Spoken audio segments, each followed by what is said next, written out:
Ici, nous sommes à l'embouchure de la rivière de Vieux-Fort.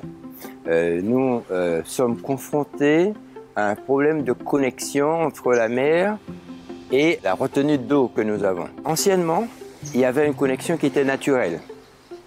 Donc on voyait les planctons, les petits poissons. Depuis un certain temps, avec la modification du profil de l'ouvrage, ici le pont, on a ce phénomène qui nous stocke des sédiments, qui bloque la partie connexion. Donc l'idée, c'est de pouvoir restaurer cette connexion pour faciliter cet équilibre écologique naturel, mais c'est surtout une fois que nous aurions atteint nos objectifs, c'est de nous inspirer pour assurer l'entretien nécessaire. Donc autant de fois qu'il faudra enlever les sédiments pour faciliter la connexion, on le ferait. Donc ça constituera notre plan de gestion par la suite.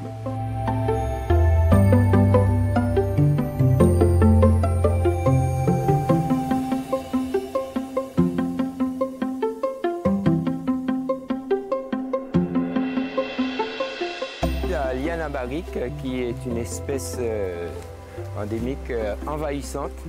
Notre projet consiste à réguler toutes ces menaces qui peuvent peser sur ce site.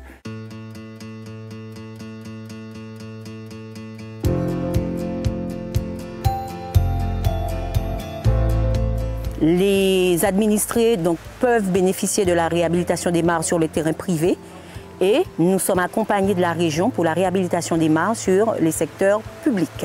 Avec un projet, je dirais, écologique, mais aussi un projet agricole. On ne peut pas travailler sans les agriculteurs pour mener à bien la biodiversité à Marie-Galante.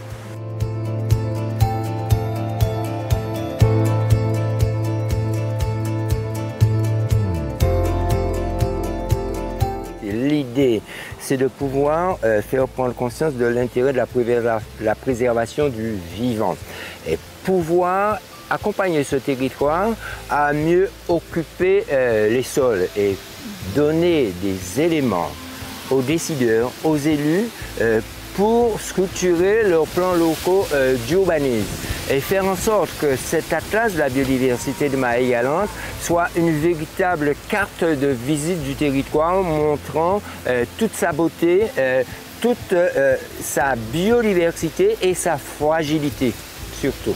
Il faut rappeler que 80% de la biodiversité française est présente dans les territoires ultramarins. Et quand on donne ce chiffre, c'est aussi que 80% de la biodiversité qui est découverte en France annuellement est découverte sur les territoires ultramarins. Et ce qui est intéressant, c'est qu'on est nous sommes des petits territoires finis, si je prends l'exemple des îles. Et donc ce qui se passe ici va se passer effectivement dans la France hexagonale. Et donc on peut être un territoire d'innovation et finalement un laboratoire pour pouvoir porter et mettre en œuvre ce type d'action.